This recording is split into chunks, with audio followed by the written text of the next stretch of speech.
नमस्कार दोस्तों, साथियों, आज हम एक और महत्वपूर्ण विषय के ऊपर चर्चा करने जा रहे हैं।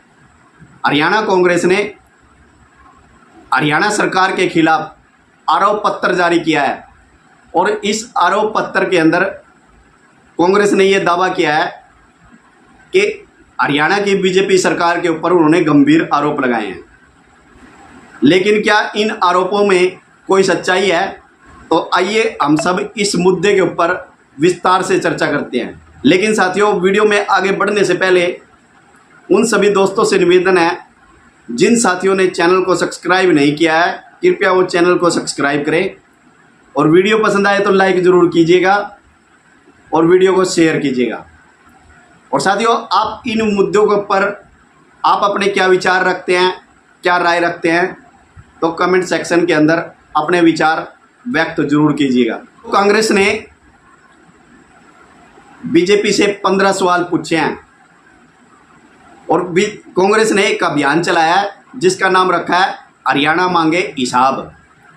और इस अभियान की शुरुआत करनाल डिस्ट्रिक्ट से शुरू की गई और जिसको 15 जुलाई से आरंभ किया गया और इसकी शुरुआत दीपेंद्र सिंह हुड्डा ने की करनाल से। तो दोस्तों, कांग्रेस के वो 15 सवाल कौन से हैं, उनके कुछ मुख्य बिंदुओं के ऊपर तथ्य के आधार पर हम चर्चा करेंगे और आप भी इनके ऊपर क्या विचार रखते हैं तो साथ ही साथ अपने कमेंट देते रहिएगा। सबसे पहला आरोप है कांग्रेस का, हरियाणा के अंदर बेरोजगारी दर ऊंची क्यों है, क्या वजह है नौजवानों को रोजगार नहीं मिल रहा। तो दोस्तों, हमारे हरियाणा का एक चलन है कि हमारे जो युवा साथी हैं हरियाणा के अंदर, वो सरकारी नौकरी को ही रोज़गार मानते हैं। यदि सरकारी नौकरी है तो रोज़गार है, तो अन्य वो किसी और भी काम को वो रोज़गार नहीं मानते। यानी उदाहरण के तौर पर यदि देखते हैं हम, यदि कोई युवा साथी यदि कोई दुकानदारी करता है, एक छोटे तौर पर यदि हम देखें, यदि दुकानदारी करता है और दुकानदारी में वो 25 से 30 हज़ार रुपये यदि महीना कमा भी रहा है, तो लेकिन फिर भी हम उसको हमारे युवा उसको रोज़गार नहीं मानते। या कोई बिजनेस कर रहा है या कोई किसी भी प्रकार से कोई और अन्य कार्य कर रहा है, तो फिर उसको हम रोज़गार नहीं मानते। सिर्फ यदि जिसके पास सरकारी नौकरी है तो केवल उसी को ही रोज़गार मानते हैं। ये हमारे हरियाणा की एक सोच है, एक थिंकिंग है। लेकिन और हमारे हरियाणा का जो युवा है वो प्राइवेट सेक्टरों के अंदर भी नौकरी नहीं करना चाहता।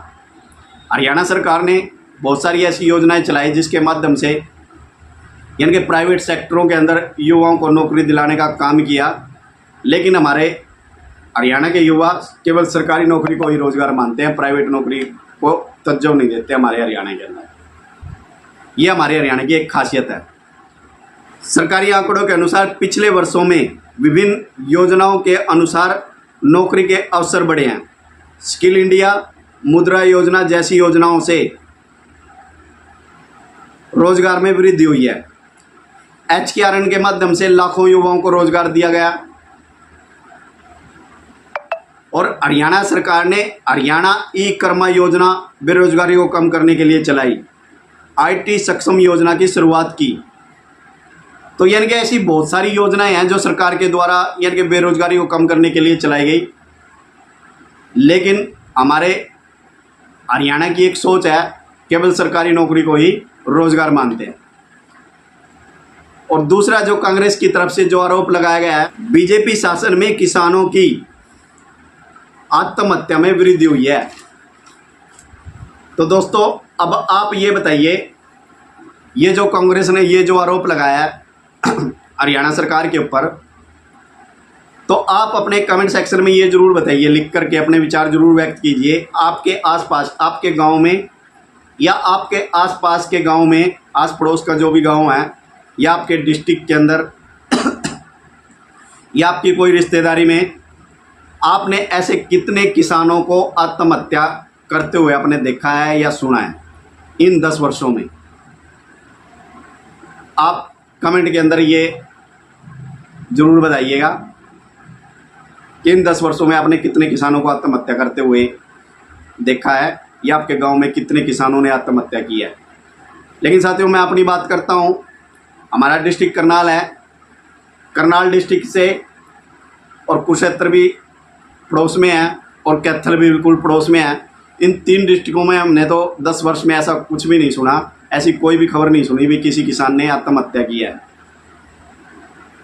और यदि आपने सुना है तो आप कमेंट के अंदर जरूर लिखिएगा। और केंद्र सरकार और राज्य सरकार ने किसानों को समृद्ध बनाने के लिए अनेक योजनाएं चलाई हुई हैं, लेकिन आज हम कुछ मुख्य उनके ऊपर प्रकाश डालेंगे जो मुख्य योजनाएं हैं जो किसानों के लिए चलाई गई हैं केंद्र सरकार और राज्य सरकार के द्वारा।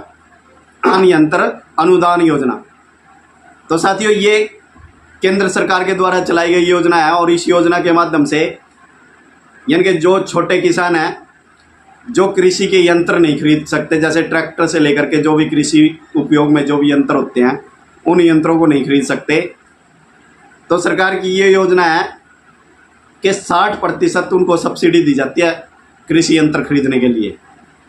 और इन योजनाओं का किसानों ने भरपूर लाभ उठाया है। इस योजना का मुख्यमंत्री बागवानी योजना, प्रधानमंत्री फसल बीमा योजना, भावांतर भरपाई योजना, मेरा पानी मेरा विस्तार योजना, किसान सम्मान निधि योजना। तो साथियों इन सारी योजनाओं का लाभ किसान उठा रहा है। तो सरकार के द्वारा ऐसे बहुत सारे प्रयास किए गए किसान की आमदन को बढ़ाने के लिए और उनके बोझ को कम करने के लिए। ऐसी बहुत सारी योजनाएं उनके नुकसान से बचाने के लिए, जैसे यदि कोई पानी की बरसात के कारण यदि फसल बर्बाद हो जाती है तो उनको समय पर मुआवजा भी मिलता है। ये सारी योजनाएं सरकार के द्वारा चलाई गई है। और दोस्तों जो अगला जो यानी कि आरोप लगाया है कांग्रेस ने, यानी कि बीजेपी के समय में कांग्रेस का ये आरोप है कि बीजेपी के समय के अंदर भ्रष्टाचार बहुत ज़्यादा बढ़ गया। तो साथियों अब आप बताइए कि कितना भ्रष्टाचार हमारे हरियाणा के अंदर बढ़ चुका है। और यदि हम यानी कि हरियाणा सरकार ने यदि देखिए हम हरियाणा सरकार के जो काम है भ्रष्टाचार को ख़त्म करने के लिए, भ्रष्टाचार पर अंकुश लगाने के लिए ऐसे बहुत सारे काम किए हैं, बहुत सारे कदम उठाए हरियाणा सरकार ने। जैसे ही आप ले लीजिए कि जब भी कोई भी व्यक्ति यदि कोई प्लाट या कोई ज़मीन खरीदता था, या आप 2014 से पहले देखिए जब वो किसी प्लाट की यदि कोई रजिस्ट्री करवाता था तो उसमें कितना भ्रष्टाचार होता था। लेकिन 2014 के बाद इस हरियाणा सरकार ने इस रजिस्ट्री को ऑनलाइन कर दिया और जिसके माध्यम से भ्रष्टाचार पर अंकुश लगाने का भी काम हुआ। और ऐसी बहुत सारी योजनाएं हैं, 500 योजनाएं हैं जो सरकार ने ऑनलाइन कर दी हैं और जिसके माध्यम से यानी कि भ्रष्टाचार पर भी अंकुश लगाया। और यदि हम एक उदाहरण के तौर पर यदि देखते हैं 2014 से आप देखिए जब किसी भी वृद्ध को, किसी भी बुजुर्ग को यदि बुढ़ापा पेंशन बनवानी होती थी, उस बुढ़ापा पेंशन के लिए कितने चक्कर काटने पड़ते थे और जब आप अधिकारियों की जेब में जब पैसे डालते थे तब वो पेंशन बनती थी।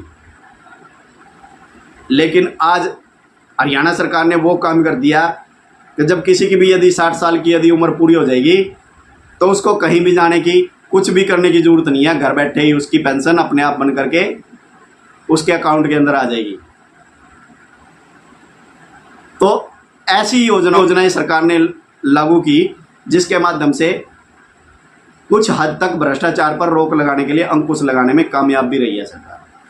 अब पूर्ण रूप से भ्रष्टाचार नहीं खत्म हुआ है, ये बात मैं मानता हूँ, लेकिन पूर्ण रूप से भ्रष्टाचार हरियाणा के अंदर नहीं समाप्त हो पाया है, लेकिन फिर भी कुछ हद तक भ्रष्टाचार को रोकने में कामयाब हो पाई है। और पिछले 10 वर्षों में 48 ऐसे अधिकारी हैं जो भ्रष्टाचार के मामले में जिनको हटाया गया है नौकरी से। और दूसरी बात, और यदि हम सरकारी नौकरियों की यदि हम बात कर ले, सबसे बड़ी बात तो ये है हरियाणा के अंदर, हरियाणा क्योंकि हमारे हरियाणा का एक सोच बन चुकी थी, हम सब की सोच बन चुकी थी कि भाई यदि कोई भी सरकार आती है तो बिना खर्ची और बिना पर्ची के नौकरी नहीं मिलती।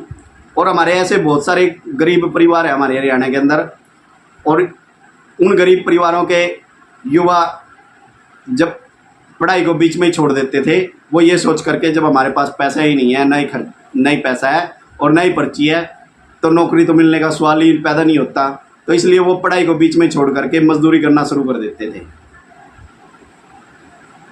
लेकिन आज हरियाणा के अंदर उन गरीब परिवारों के अंदर एक उम्मीद बनी, एक उम्मीद पैदा हुई, क्योंकि ये हम सपने में भी नहीं सोच सकते थे कि हरियाणा के अंदर ऐसा हो सकता है, ऐसा बदलाव आ सकता है कि बिना पर्ची और बिना खर्च के नौकरी मिल सकती है हरियाणा के अंदर। ऐसा आप सब ने किसी ने भी नहीं सोचा होगा, लेकिन ऐसा ये हरियाणा सरकार ने कर दिखाया।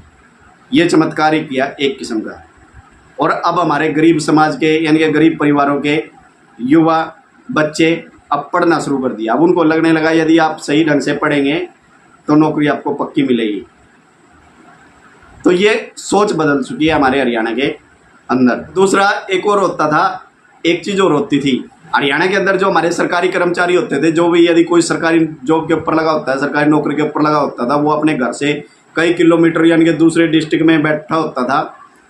कि जैसे यदि कोई करनाल डिस्ट्रिक्ट का है तो उसको मेवात के अंदर नौकरी करनी पड़ रही है, यदि कोई कुरुक्षेत्र डिस्ट्रिक्ट का है तो उसको फरीदाबाद में जाकर के, सिरसा में जाकर के नौकरी करनी पड़ रही है। 200, 150, 250 किलोमीटर तक यानी कि वो अपने घर से दूर बैठे हैं, तो वो अपनी बदली करवाने के लिए अधिकारियों की जेब में, मंत्रियों की जेब में पैसा डालते थे, तब उनकी वहाँ से बदली होती थी।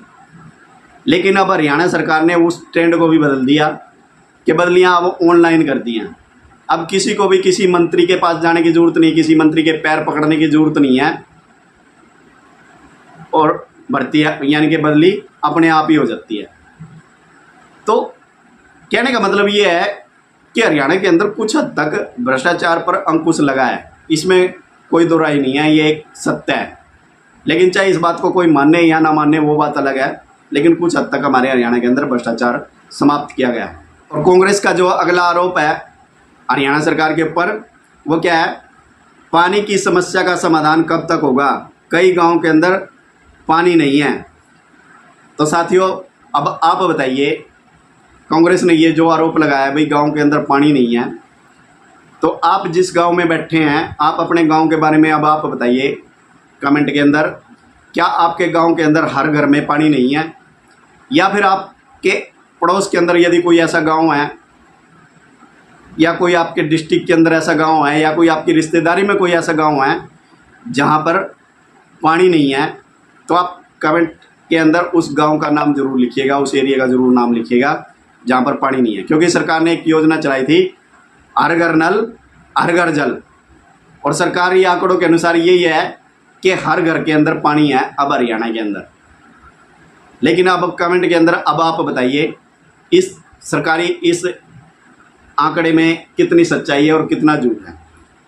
यदि आप ऐसे किसी गांव को जानते हैं जिस गांव के अंदर पानी नहीं है, तो उस गांव का नाम जरूर लिखिएगा। जो अगला आरोप जो है कांग्रेस की तरफ से जो आरोप लगाया गया है, हरियाणा के अंदर बिजली की समस्या कब तक, बार बार बिजली की कटौती होती रहेगी कब तक, ये कांग्रेस ने आरोप लगाया हरियाणा सरकार के ऊपर।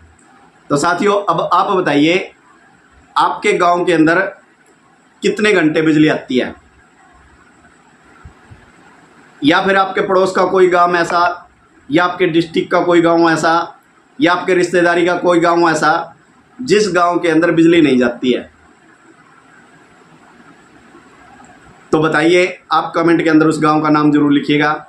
और साथियों, 2014 से पहले आप याद कीजिएगा, 2014 से पहले भी आप ये लिखिए अपने कमेंट के अंदर, 2014 से पहले आपके गांव के अंदर कितनी बिजली आती थी, कितने घंटे बिजली आती थी आपके गांव में? आप ये जरूर लिखिए कमेंट के अंदर, आपके गांव में 2014 से पहले कितने घंटे बिजली आती थी और अब कितनी आती है। तो फिर साथियों, आप दोनों यानी कि 2014 से पहले की सरकार और 2014 के बाद की सरकार, दोनों में आप कंपेयर करके देखिए कि कौन सी सरकार के अंदर सुविधाएं आपको अच्छी मिली है और बिजली की व्यवस्था आपको कौन सी सरकार के अंदर सही प्राप्त हुई है। तो दोस्तों, ये थे कुछ मुख्य आरोप जो कांग्रेस की तरफ से लगाए गए हैं, और आप अपनी राय कमेंट के माध्यम से आप दे ही रहे हैं। और ये तो कमेंट पढ़ने के बाद पता लग जाएगा कि कांग्रेस के इन आरोपों के अंदर कितनी सच्चाई है। साथियों, आरोप तो लगाना बड़ा आसान होता है, लेकिन उन आरोप को सिद्ध करना बड़ा कठिन होता है। इसीलिए दोस्तों, अब आप कमेंट करके ज़रूर अपनी प्रतिक्रिया जरूर दीजिएगा इन बातों के ऊपर, इन विषयों के ऊपर, और पूर्णतः सच्चाई लिखिएगा। और दूसरी, तो साथियों, आज की वीडियो में सिर्फ इतना ही। तो मिलते हैं फिर नई वीडियो में नए विषय के साथ। तब तक सभी साथियों को जय श्री राम, वंदे मातरम।